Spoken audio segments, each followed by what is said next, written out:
So in second unit we have started with output primitives. कल की class में जैसे मैंने आपको बताया था, आउटपुट प्रिमिटिव मतलब कि जो भी आप काम कर रहे हैं उसको आउटपुट स्क्रीन पे आपको शो करना है। मतलब ऐसे फैक्टर्स, ऐसे कोऑर्डिनेट्स जिन पे काम करने के बाद आपको एक पर्टिकुलर आउटपुट जो है वो शो होता है, राइट। अब हम पिक्चर की बात करते हैं, आउटपुट की बात कर रहे हैं, मतलब हम कैरेक्टर की बात कर रहे हैं, नंबर की बात कर रहे हैं, पिक्चर्स की बात कर रहे हैं, यही दिखता है हमें आउटपुट पे। जनरली कोई फिगर दिखता है, कोई पैटर्न दिखता है, यही चीजें हमें आउटपुट स्क्रीन पे दिखाई देती है। तो पिक्चर जब हम दिखाते हैं, शो करते हैं आउटपुट स्क्रीन पे, तो आपको पता है वो दो तरीके से हो सकती है, या तो रास्टर या तो रैंडम। आपको दोनों के बीच में डिफरेंस भी बहुत अच्छे से पता है। यदि आपका सिस्टम रास्टर है, मतलब आप स्कैनिंग कर रहे हो from left to top and right to bottom, और आप हर एक इंटेंसिटी पे, हर एक पिक्सल पे वहां पर काम कर रहे हो, लेकिन रास्टर सिस्टम का आपको ड्रॉबैक भी पता है कि रास्टर सिस्टम क्या करते हैं। रास्टर सिस्टम यदि उसको मतलब बहुत देर तक इलेक्ट्रॉन बीम नहीं मिलती है, यदि आपने इलेक्ट्रॉन बीम हटाकर दूसरी पिक्सल्स पे लगा दी, तो उस केस में क्या होता है वहां पर, उस केस में क्या होगा वहां पर, ला दो अभियान मुझे, उस केस में क्या होगा वहां पर कि जो आपके रास्टर सिस्टम्स हैं वहां पर आपके जो कुछ पिक्सल्स हैं वो फ्लिकर होना शुरू हो जाएंगे, ठीक है। और फ्लिकर होना यदि शुरू हो जाएंगे, इसका मतलब ये है कि उस पे इंटेंसिटी कम हो जाएगी। मतलब वहां पर डिफरेंट सेट ऑफ इंटेंसिटीज जो है पिक्सल की आप फिक्स करते हो, वहां पर अलग अलग इंटेंसिटी रहती है पिक्सल की। बट रैंडम सिस्टम में क्या होता है, हम डायरेक्ट कोऑर्डिनेट वैल्यू पे काम करते हैं, वहां पर हम कोई भी लेफ्ट टू राइट या टॉप टू बॉटम स्कैनिंग बिल्कुल भी नहीं करते हैं। तो इसी कंटेक्स्ट में हमारा सेकेंड यूनिट हमने स्टार्ट किया था, जिसमें हम सबसे पहले पॉइंट और स्ट्रेट लाइंस की बात करेंगे, उसके बाद हम सर्कल, इलिप्स या अदर रेक्टेंगल वगैरह अदर चीजों की बात करेंगे। हम शुरू कहां से करेंगे अभी, पॉइंट और स्ट्रेट लाइन से, ठीक। अब आपको पता है यदि कोई पॉइंट है, यदि कोई स्ट्रेट लाइन है, तो वहां पर हम क्या नहीं कर सकते, वहां पर हम पॉइंट या स्ट्रेट लाइन पे हम कलरिंग नहीं कर सकते।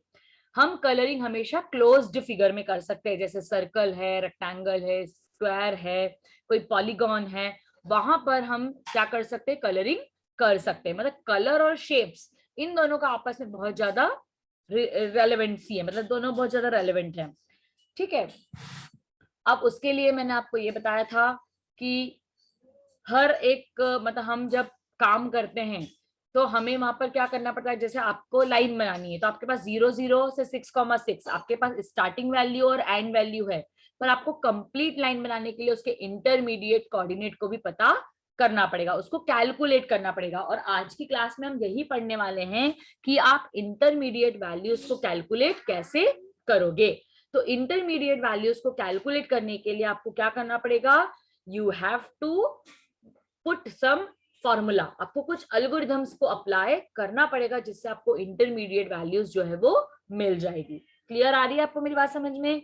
अब वो जो इंटरमीडिएट वैल्यू आपको आपकी आती है, तो आप उन इंटरमीडिएट वैल्यू को फ्रेम बफर में स्टोर करेंगे। फ्रेम बफर में वैल्यू को स्टोर करने के बाद आप इसको बोलते हैं सेट पिक्सल, कल की क्लास में मैंने बताया था, है ना। नेक्स्ट स्लाइड में आपको मिलेगा।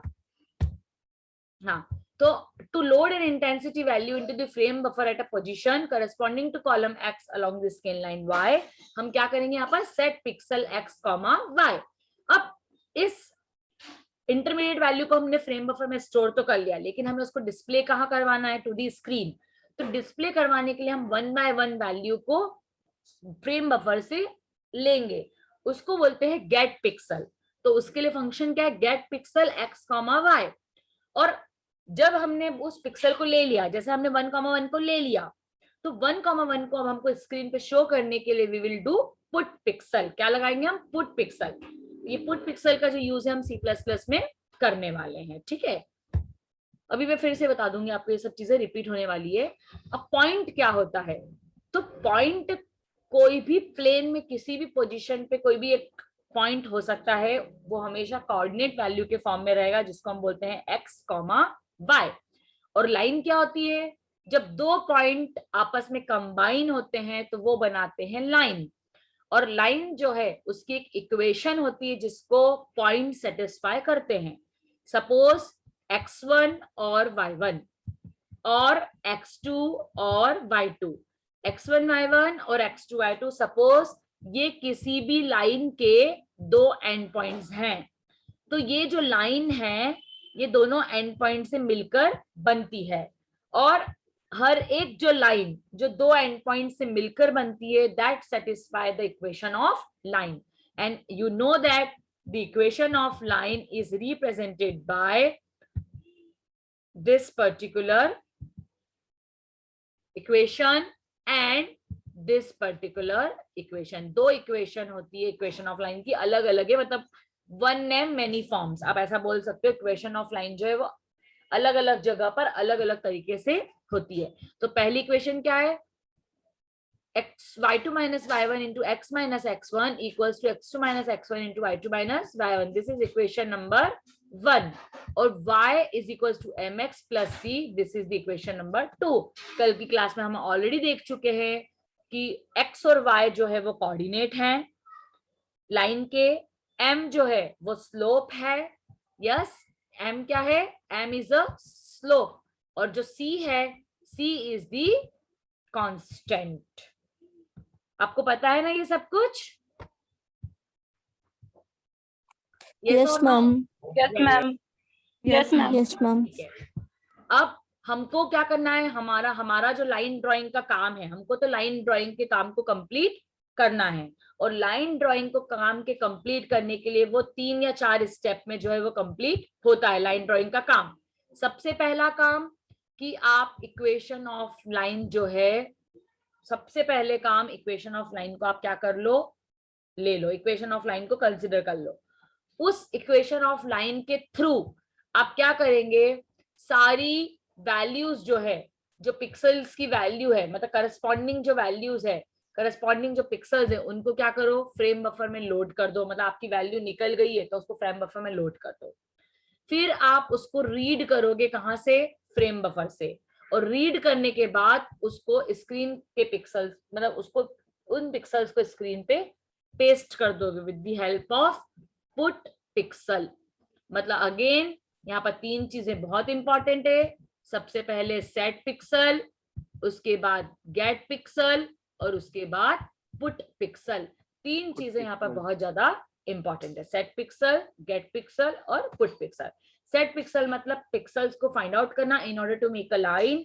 गेट पिक्सल का मतलब सेट पिक्सल मतलब पिक्सल्स की पोजीशन को फाइंड आउट करना in order to make a line and also store into the frame buffer.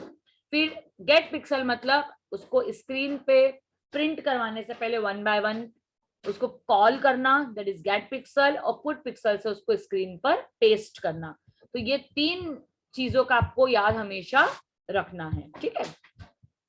तो ये जो चीजें हैं मैं आपको लास्ट क्लास में ऑलरेडी बता चुकी हूँ, ठीक है।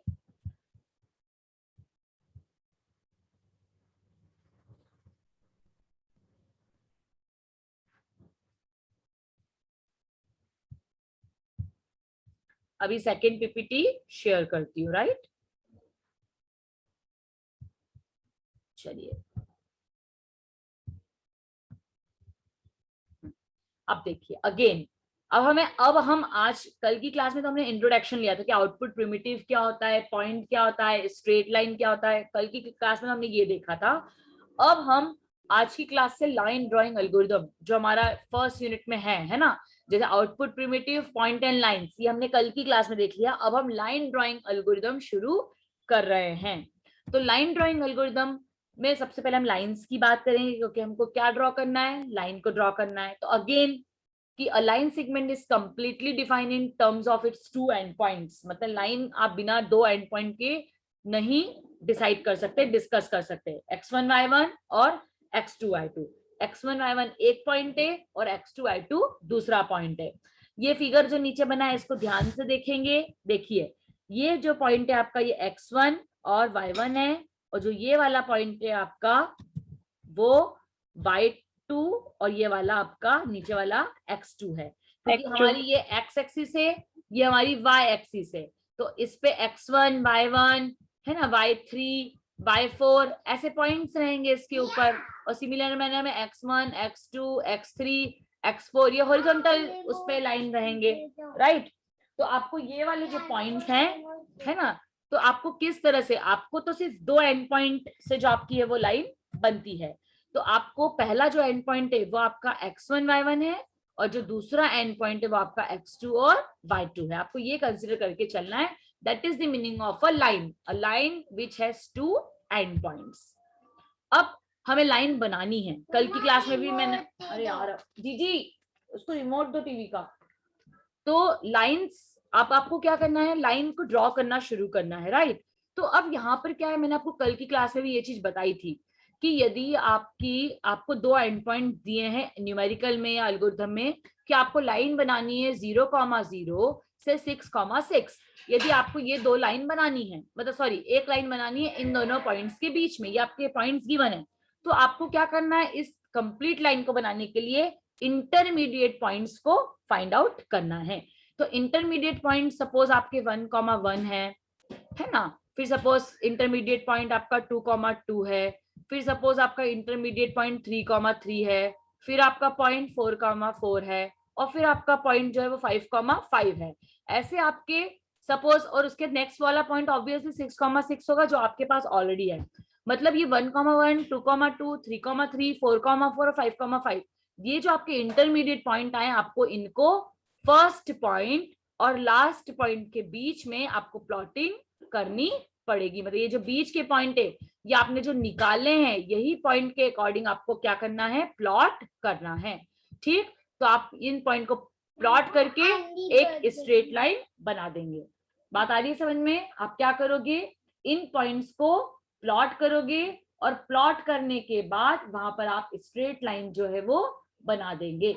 चलिए, अभी तक मैंने जो बताया उसमें किसी को कोई डाउट है? मतलब आपको ये क्लियर है कि एक लाइन होती है, लाइन के दो एंड पॉइंट होते हैं x1 y1 x2 y2, और आपको सिर्फ दो ही पॉइंट देते हैं, पर लाइन को कंप्लीट बनाने के लिए आपको इंटरमीडिएट पॉइंट्स को भी कैलकुलेट करना पड़ेगा। ये चीजें आपको क्लियर है? यस और no? Yes ma'am. Yes doubt Yes, था ma'am. मैम। हाँ हाँ, पूछो प्लॉट पूछो। तो मैम अलग अलग भी रहेंगे, अलग अलग पॉइंट पे, बट हाँ आपने बोला स्ट्रेट लाइन बनानी तो हाँ, स्ट्रेट अभी वो लाइन। मैं बताऊंगी ना आपको, वो चीज बताऊंगी। अभी अपन उस बारे में बात करेंगे, ठीक है? करें डेफिनेटली। आपका आंसर मतलब क्वेश्चन बिल्कुल सही है, और अभी हमारे पॉइंट निकलेंगे भी अलग अलग, ठीक है ना? मैं बताऊंगी आपको। चलिए, आपका आंसर थोड़ा बहुत अभी मिल जाएगा, लेकिन एग्जैक्टली जब हम न्यूमेरिकल करेंगे तो आपको बहुत अच्छे से क्लियर हो जाएगी ये चीज। चलिए, lines is digitised into a set of discrete integer positions that approximate the actual line path. जो अभी आपने मुझसे क्वेश्चन पूछा, कहीं ना कहीं आपको आंसर यहाँ पर मिल सकता है कि आप जो लाइन को बना रहे हो, तो आपको जो लाइन है, मतलब आपको जो पॉइंट्स मिलेंगे, हो सकता है वो कंप्लीटली लाइन को बिलोंग नहीं करते हैं, वो कहीं किसी पॉइंट से उस लाइन को बिलोंग करते हैं। मतलब वो हो सकता है कि जो पॉइंट आपके पास आए हैं वो एक्चुअल पॉइंट से डाइवर्ट भी हो सकते हैं, मतलब थोड़े से अलग भी हो सकते हैं, ठीक है? For example, a computed line position of 10.48 and 20.51 is converted to pixel position 10,21। Numerical में आपको ये चीज सबसे ज्यादा ध्यान देनी है, अदरवाइज आपका न्यूमेरिकल गलत हो जाएगा। यदि आपका पॉइंट 2.3 आया है और y का जो पॉइंट है वो 4,6 आया है, तो याद रखेंगे यदि वैल्यू 0.5 के पहले है तो उसको ट्रंकेट करेंगे। ट्रंकेट मतलब उसको हटा देंगे and the value will be only 2। और यदि 0.6 की वैल्यू, मतलब डेसिमल की वैल्यू यदि 0.5 से ज्यादा है तो उसको राउंड ऑफ कर देंगे, मतलब final point will be 2,5। Similar manner में जैसे यहाँ पर 10.48 है, मतलब 0.5 से कम है, इसलिए यहाँ पर लिखा 10, और ये 20.51 है, मतलब 0.5 से ज्यादा है, इसलिए यहाँ पर लिखा 21। ट्रंकेट एंड राउंड ऑफ, आपको ये दोनों बात मेरी समझ में आई? यदि मेरा पॉइंट 3.3 है और सेकंड पॉइंट मेरा 7.8 है, what will be the point? What the point you will be considering? 3,8. 3,8 8. Exactly. The point will be considered as 3,8. Exactly correct. ठीक है, एक बार और ट्राई करते हैं. यदि आपका जो पॉइंट है, if it is 21,49 and this point will be 22,6, what will be the final answer? Point जो consider करोगे क्या करोगे? That will be 21,23. Exactly. Right? तो आपको राउंड ऑफ और ट्रंकेट क्या करना है, समझ में आया? 0.5 के पहले हो तो ट्रंकेट करना है, और 0.5 से ज्यादा हो तो आपको उसको राउंड ऑफ करना है. चलिए, the rounding off coordinate values to integer causes all but horizontal and vertical lines to be displayed with stair step appearance, जिसको बोलते हैं जैगीज. जो आप अभी पूछ रहे थे क्वेश्चन कि मैडम यहाँ पर तो एक ही पे दो दो पॉइंट आ जाएंगे, मतलब आपको ये स्टेप जैसा दिखाई दे रहा है. जैसे लास्ट स्लाइड में भी सेम यही हो रहा था, है ना? लास्ट स्लाइड में भी सेम हो रहा था कि आपको ये ऐसे चढ़ाव जैसा स्टेप जैसा दिखाई दे रहा है, बल्कि हमें तो क्या करना है, यहाँ पर सिंगल लाइन बनानी है, हमें तो जिगजैग लाइन नहीं बनानी है. तो सिंगल लाइन बनाने के लिए हम क्या करेंगे, ये अभी मैं आपको बताऊंगी. ठीक है, तो आपको ये बात समझ में आई कि राउंडिंग ऑफ करने से यहाँ पर क्या हो रहा है कि आपका जो वर्टिकल और हॉरिजॉन्टल पॉइंट है, जो एग्जैक्ट पॉइंट था, आपने उसको राउंड ऑफ कर दिया, तो राउंड ऑफ करने से वो पॉइंट थोड़ा सा डेविएट हो गया, वो थोड़ा सा हट गया है. ठीक है, अभी फिर से वही बात बोली जो लास्ट क्लास में मैंने आपको बताई थी, अभी रिवाइज भी करवाई थी कि to load an intensity value into the frame buffer at a position corresponding to a column X along the scan line Y, set pixel X, Y. जब आप कोऑर्डिनेट्स को फाइंड करोगे, है ना, जब आप कोऑर्डिनेट्स को फाइंड करोगे तो उस केस में आप क्या लगाओगे, सेट पिक्सल. और उसको फाइंड करने के बाद आप यहाँ पर क्या करोगे, उसको लोड. मतलब यहाँ पर क्या है आपका, फाइंड एंड लोड. मतलब आप फाइंड करोगे इंटरमीडिएट पॉइंट को और उसको फ्रेम बफर में लोड भी करोगे. फिर गेट पिक्सल का मतलब होता है कि टेक फ्रॉम फ्रेम बफर. मतलब आप यहाँ पर क्या करोगे, फ्रेम बफर से वैल्यू को लोगे. और एक होता है आपका लास्ट वाला, that is put pixel. Put pixel मतलब उसको स्क्रीन पे शो करना. स्क्रीन पे क्या करना, शो करना. तो आपको ये तीन चीज मैं बार बार एम्फेसाइज करके बता रही हूँ, सेट पिक्सल, गेट पिक्सल और पुट पिक्सल, उसको स्क्रीन पे रिप्रेजेंट करने के लिए, शो करने के लिए. अब हमारा मेन रोल जो है वो शुरू होता है, जो प्रैक्टिकल नंबर 5 है हमारा, that is DDA, digital differential analyser algorithm. 99.99% student इसका फुल फॉर्म भूल जाते हैं और एग्जाम में यदि MCQ रहते हैं तो गलत ऑप्शन चूज कर लेते हैं, या थ्योरी क्वेश्चन रहता है तो उसकी या तो स्पेलिंग मिस्टेक कर देते हैं या उसके फुल फॉर्म को बदल देते हैं. तो आपसे मुझे उम्मीद है कि आप ऐसा कुछ भी नहीं करेंगे, जो मैं बताऊंगी आप बिल्कुल वैसा ही ध्यान में रखेंगे.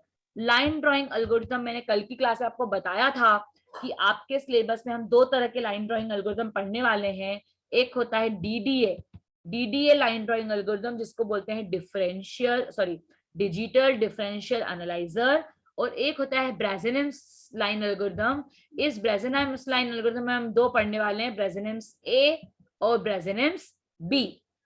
आपको पता है जो M होता है वो स्लोप होता है, तो ब्रेजेनेम्स A जो है वो M लेस देन जब 1 होगा तब काम करेगा, और जो ब्रेजेनेम्स B है वो M जब ग्रेटर देन 1 होगा तब काम करेगा. मतलब आपको टोटल 3 प्रोग्राम बनाने हैं.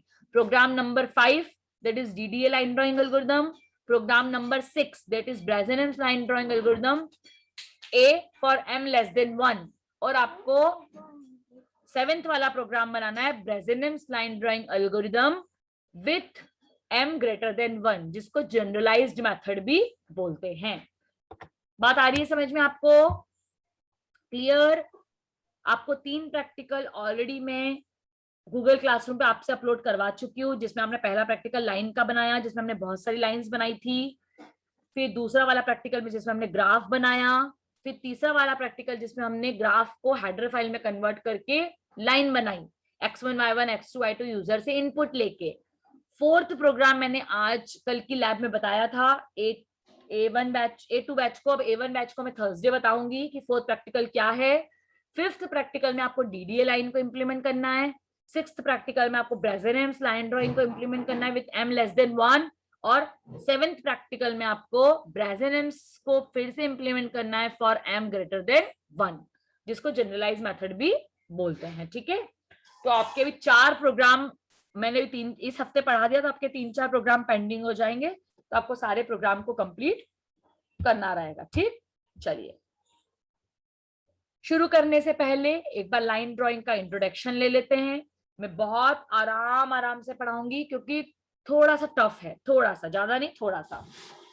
Straight line segments are used greatly in computer generated pictures. हम स्ट्रेट लाइन का यूज करते हैं कंप्यूटर जनरेटेड पिक्चर्स में। They occur in block diagrams, bar charts, graphics, civil and mechanical engineering drawings, local schematics, architectural plans and in computer graphics as well। अब तुमको ये बताने की जरूरत नहीं है कि स्ट्रेट लाइन का यूज कहाँ कहाँ होता है। बहुत, हम जब नर्सरी में पढ़ते हैं तब मैडम भी हमको स्लीपिंग लाइन और स्टैंडिंग लाइन से ही पढ़ाना शुरू करती है। Are you getting my point? Yes और नो? यस और नो? मतलब स्ट्रेट लाइन तो हम तब से ही पढ़ रहे हैं। Okay, yes ma'am. यस, तो आपको ये भी पता है कि जो स्ट्रेट लाइन की जो इक्वेशन होती है वो क्या होती है? y is equals to mx plus b या mx प्लस c, आप जो भी बोलना चाहो उसको, where x and y are the coordinates, है ना। x और y क्या होता है? कोऑर्डिनेट होते हैं। m represent the slope of the line and b या c जो भी बोलो, it is a y intercept. ठीक है, ये सब चीजें तो आपको ऑलरेडी पता है।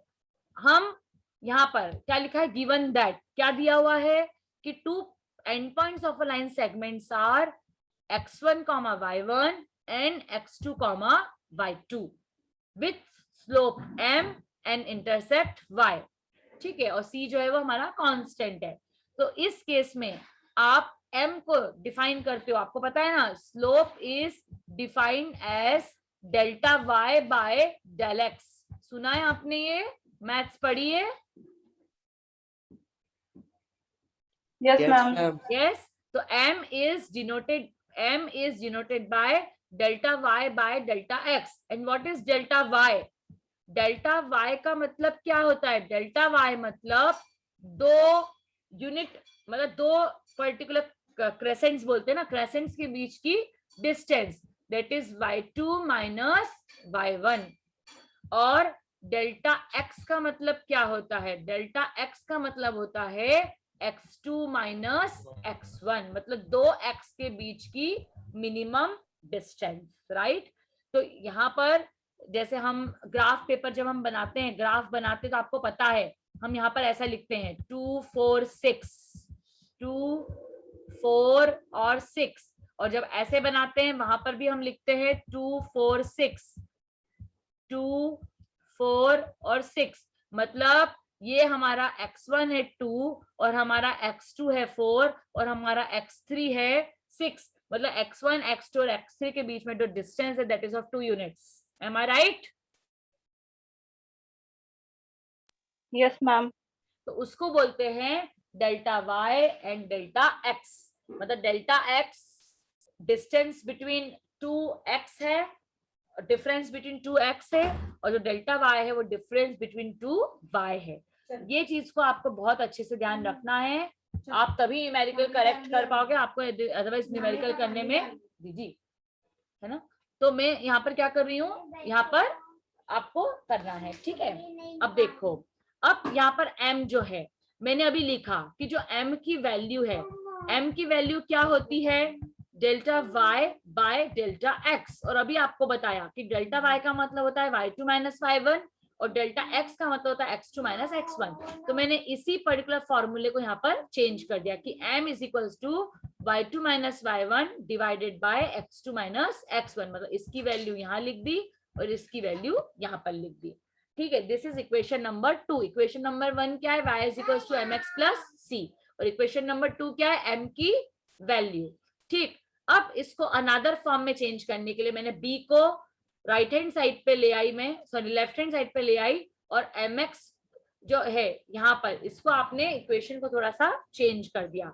तो इक्वेशन को आपने क्या चेंज कर दिया कि b is equals to y minus m x.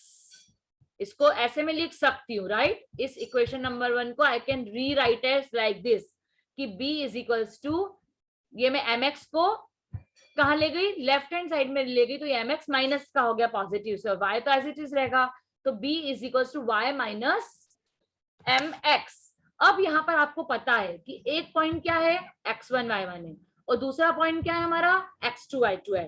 मतलब I can write it like this, b is equals to y1 minus m of x1, ठीक, इजंट इट? और दूसरा इसके बाद क्या हो जाएगा आपका कि b is equals to y2 minus b is equals to, इसके बाद आपका क्या हो जाएगा कि b इज इक्वल्स टू आपका क्या हो जाएगा, y2 minus m of x2, isn't it? क्योंकि x1 y1 और x2 y2 दोनों लाइन के ही पॉइंट्स हैं, और हमने अभी पढ़ा है कि जो भी लाइन के पॉइंट्स होते हैं वो इक्वेशन को हमेशा सेटिस्फाई करते हैं, ठीक है? चलिए, तो ये तो आपको इक्वेशन ऑफ लाइन समझाने वाली बात हो गई। For any given x interval dx, देखो आप कंफ्यूज मत होना, आप dx भी लिख सकते हो और डेल्टा एक्स भी लिख सकते हो, कुछ भी लिख सकते हो, पर कंप्यूटर में जब हम C++ पे काम करेंगे तो आपको dx ही लिखना पड़ेगा वहां पर, क्योंकि हम प्रोग्रामिंग में डेल्टा वाला साइन नहीं बना सकते। तो आप बेटर है कि आप dx को ही कंसिडर करके चलो, ठीक है?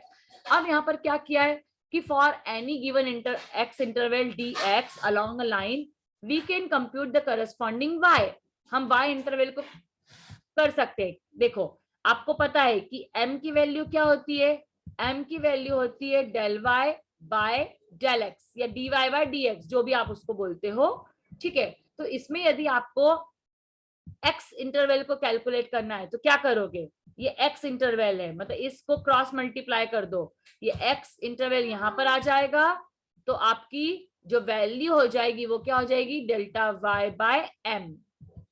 मतलब आपकी x की वैल्यू देखो यहाँ पर आ रही है, ये देखो वैल्यू मेरी भी वही आई है value, delta x dy by m, मतलब डेल्टा y बाय m। और यदि आपको y की टर्म्स में लिखना है तो it will be delta y is equals to m into delta x, क्योंकि यहाँ पर मल्टीप्लाई होगा। क्यों मल्टीप्लाई होगा, क्योंकि देखो यहाँ पर ऊपर डेल्टा y है, तो ये डेल्टा x जो है वो इधर चले जाएगा m के पास में, तो वो मल्टीप्लाई हो जाएगा, ठीक है? ये तो आपको पता है, ऐसे बताने वाली चीज नहीं है। तो this is your equation number 4 and 5। Equation number 4 and 5 मतलब writing in terms of delta x and delta y। Clear है? इसमें किसी को कोई डाउट है? यस और नो? सबसे No, पहले ma'am. हमने क्या किया, No, ma'am. सबसे पहले हमने क्या किया, y is equals to mx plus c, ये हमने इक्वेशन ऑफ लाइन पढ़ी। फिर हमने देखा कि m की वैल्यू क्या होती है, फिर हमने देखा m की वैल्यू होती है delta y by delta x। फिर हमको पता है कि जो डेल्टा y होती है ये होती है y2 माइनस y1, और आपकी जो डेल्टा x होती है वो होती है x2 माइनस x1, ठीक है ना? ये आपका इतना हमने लास्ट स्लाइड्स में पढ़ा था। फिर हमने पढ़ा कि हमको यदि डेल्टा y की वैल्यू चाहिए, यदि हमको डेल्टा y की वैल्यू चाहिए तो हमको डेल्टा x को m में मल्टीप्लाई करना पड़ेगा, उसको क्रॉस मल्टीप्लाई कर देना पड़ेगा। और यदि हमको डेल्टा x की वैल्यू चाहिए तो हमें delta y divided by m लिखना पड़ेगा, ठीक है? मतलब हम डेल्टा x और डेल्टा y की टर्म्स में अब बात कर रहे हैं। क्लियर? इतनी चीज अभी तक हमने पढ़ ली और इक्वेशन ऑफ लाइन हमने यहाँ पर देख ली, ठीक है? चलिए ये वाली स्लाइड को मैं स्टॉप कर रही हूँ।